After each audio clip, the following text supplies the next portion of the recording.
Today I'm sharing exactly how I eat over 100 grams of protein every single day. Because if you're not used to eating this much protein, then it can seem like a daunting task. Because a lot of foods in today's society don't really contain much protein at all. It's also really easy to eat the wrong types of protein that could leave you feeling worse and even work against your goals. So I'm showing you exactly what I do to eat over 100 grams of protein every single day while feeling great and working toward my body recomposition goals. Let's dive into it. My name's Autumn. I'm a certified clinical nutritionist with my master's nutrition human performance, and today's video is sponsored by Element. More on them in a bit. Now, throughout my postpartum weight loss journey, eating enough protein and that higher amount of protein was really top of mind. This is because eating enough protein is so crucial, if not just necessary, for shutting off hunger, preventing sugar cravings, and preventing muscle loss during the weight loss process. And when you're looking to achieve a weight loss goal, it's so important not to lose muscle. When you lose muscle, which is very common with just the traditional eat less, move more strategy, it causes the body's metabolism to slow down. It also causes us to become more sensitive to carbohydrates. Therefore, in order to continue seeing results, you keep having to eat less and less and less, and ultimately that's just not sustainable. In fact, there's a recent 2023 study that compared higher protein intakes with just typical calorie restrictive diets and found that even though these two different type of dietary protocols had the same amount of total calories, the higher protein group actually lost more fat. Protein is also crucial for other health factors too. We need it for helping to prevent bone loss, but also for improving our overall cardiometabolic health by making sure we don't lose that muscle mass, which can't be stressed enough on how important that is for overall wellness too. Now, some people need more than 100 grams per day, depending on their goals, but for me and for my goals, I needed about 100, maybe a little bit more than that per day. This 100 grams of protein per day is also a good range to shoot for when you're first starting to look at protein quality and eating more high quality proteins in general, because most people are just vastly undershooting even that number. Now, to make this manageable, I break it up into roughly 30 gram protein meals, or at least aiming for around that. This equates to about 90 grams per day, which is shy of that total 100. But as you'll see, on most days, I actually vastly overshoot that 100 grams per day. And there is a reason why we want to focus on at least 30 grams per meal. This 30 grams covers what most people need when following a 3-meal structure. It's a solid amount to actually stimulate satiety and prevent hunger. It's much more than what most people are getting. But most importantly, this 30 grams is a good amount to help prevent muscle loss during the weight loss process. So starting with this 30 grams and then having a little bit of wiggle room to go up from there is an amazing place to begin, and that's where I personally begin. But the biggest mistake that most people make is that they have no idea what 30 grams of protein actually looks like or what high quality sources are, because as I mentioned, there are a lot of poor quality sources of protein that can actually work against your goals. So I'm going to show you exactly what 30 grams looks like from some different common sources of protein. But before we do that, I want to give a huge thank you to today's sponsor, Element. Element is an amazing electrolyte company that was specifically created with whole food eating, intermittent fasting, and athletes in mind. It actually contains the sodium, the magnesium, and potassium to help balance out lost electrolyte levels, all without having any sugar, making it a great option from a weight loss perspective as well. I go through phases of the different flavors that I'm just obsessed with. Currently, it's their grapefruit salt, so good, especially now that the days are warming up. It's just such a refreshing way to drink water. I just find that I'm so much more hydrated and so much more energized when I'm using Element. There are days when I forget to take Element and I'll have just this energy crash around 2 or 3 p.m. and I'm like, why do I feel this way? And then I take Element and I feel so much better. True story, that literally happened to me like 3 days ago. And right now, Element is offering my viewers a free sample pack with any order.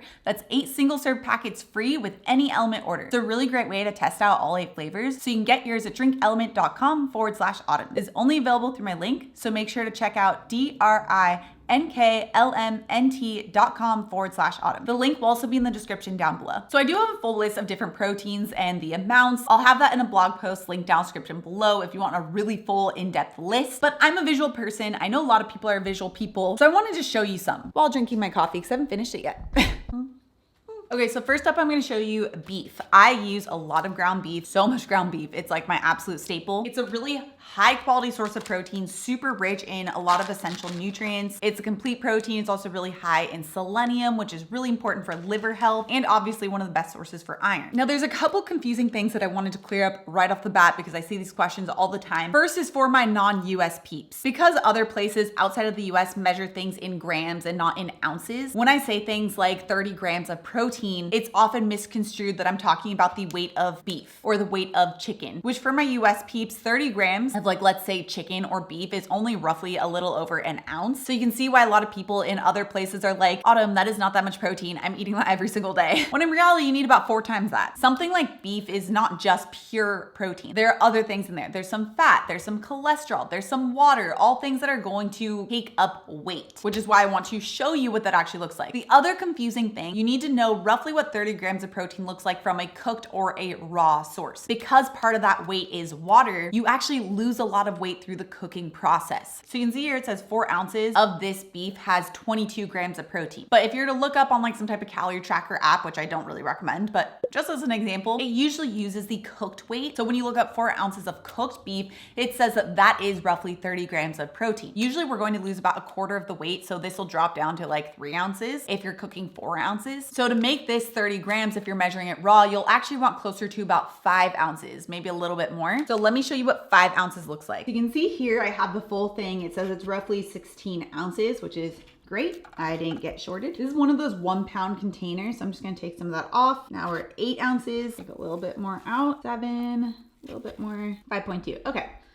So this amount is roughly what you would need to hit about 30 grams of complete protein. I've already lost them right there, but that's a decent amount of protein, and that's at every single meal. Okay, now I don't have any chicken on hand, but cooked chicken would be about 3.5 ounces or like a little over 4 ounces measured raw. Next up, we have some dairy products. I love showing dairy products because this is something that is just so easy.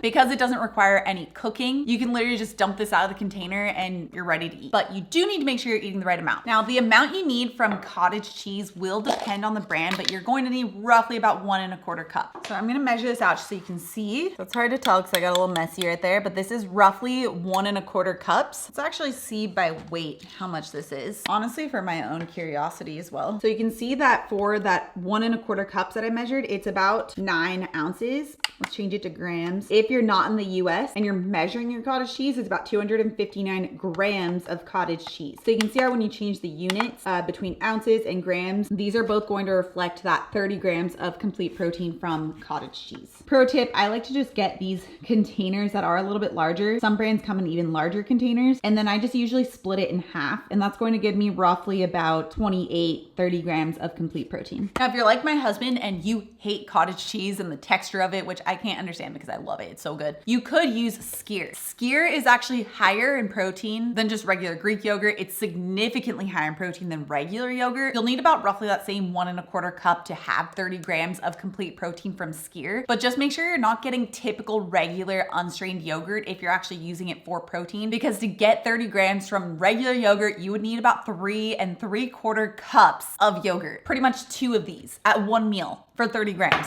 versus 1 1/4 cup from Skyr. Big difference. Okay, next up we have eggs. So I have eggs from my backyard chickens, which is why there's like dirt and feathers on them. And if you think you're having eggs for breakfast and having a really high protein breakfast because you're having like 2 or 3 eggs, no, you're definitely not getting enough, because in order to get that 30 grams, you need about 5 or 6 eggs in 1 meal. That's a lot. Now, I've met a lot of people, hundreds of people all around the world to meet one-on-one, and there's maybe like 1 or 2 people that I've met who actually enjoy sitting down and eating that many eggs in one sitting. Most people don't want that much. So a little hack that I do is I'll get 3 eggs and I'll combine it with some cottage cheese, which really helps you add in a lot of extra protein, but it also helps to make the eggs really light and fluffy. Okay, so hard cheese is also another good source of protein, although you will need about 4 1/2 ounces of it. So you can see that this has 4.8, so we needed 4 1/2 ounces, or if you're looking at grams, a little less than 135 grams by weight. It is going to be roughly the size of this.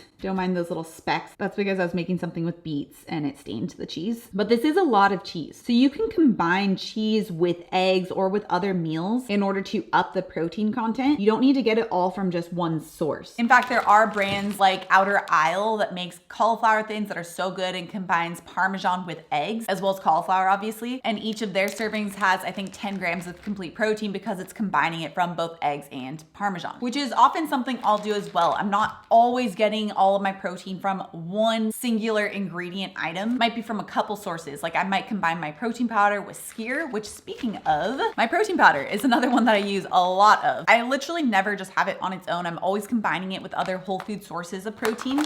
But I love using it as an easy way to bump up the protein content of the meal while also having a little bit of zero sugar sweetness. So obviously I use this a lot with my protein waffles, but if you're to just get it from the actual protein powder itself, then you would need 3 of these scoopers. What I do instead is I'll use 1 or 2 of these and I'll combine it with Skyr or cottage cheese or eggs in order to make like a really delicious meal. I've shared so many recipes of that. In fact, each bag of my protein powder comes with 10 free recipes using the protein powder. So if you want to check that out, I will have my protein linked up here somewhere, or you can find it at autumnlnutrition.shop. But this is a huge staple of mine. I use it in a lot of recipes. Okay, so you can also technically get 30 grams of complete protein from regular milk. Although, as you will see, I don't really recommend just getting it from regular milk because it is a lot of milk. So this container of milk that I get has 48 fluid ounces. You need about 33 ounces in order to get 30 grams of complete protein. Now that's going to come with a lot of lactose, obviously a lot of fat as well. So it's not your most efficient way of getting high quality protein, but it is a way to add protein into meals. So I might use a cup of milk to add in 9 grams of complete protein and pair that with the 20 grams of protein from my chocolate protein powder and make a really amazing hot chocolate recipe, which I've shared the recipe for. I'll have it linked up here if you want to check that out. It is so good. So just drinking milk, not the most efficient way to get protein, but it is a great way to add protein in. Now for my plant-based friends, you have to be very careful with the type of proteins that you're using because not all are created equal. One of the best options for you will be tempeh. Now tempeh is a fermented soy product. I'm a much bigger fan of tempeh than tofu because tofu is not fermented. So when it is fermented, you get a lot of those anti-nutrients that have been destroyed, making it a lot easier to digest and break down. You also need only about 5 ounces of it in order to get 30 grams of complete protein. This package is 8 ounces. So if you were to get one of these, you would need to eat about this much in order to get 30 grams of complete protein. So let's say you're making a plant-based meal for you and a friend, then you'd want to get 2 of these because one of these is just not going to cut it. It's not going to have that full 30 grams of complete protein. Now on the flip side, with regular firm tofu, you need about 9 ounces to hit roughly 30 grams of complete protein, which is so much. I can't remember specifically how much is in a container. Actually, let me double check that. Okay, so I just double checked it, and firm tofu in those typical little block containers usually is about 14 ounces, and you need 9 ounces, so like 2/3 of it, right? Yeah, like roughly 2/3 of it in order to hit 30 grams of complete protein at one meal. So aside from the fact that it's not fermented, you also need to eat a lot more tofu in order to hit the proper amount. That's why I recommend tempeh instead. Now, another option that is a better protein source, at least for plant-based folks, is going to be chickpeas. Now, I personally use chickpeas more as a starch because it does have a lot more starch than it does protein. But if you are purely plant-based, it is another way to get protein in. Although, as you'll see in a second, I don't recommend it as the main source of protein. And that's because in order to get a full 30 grams of protein from chickpeas, and that's even disregarding the amount of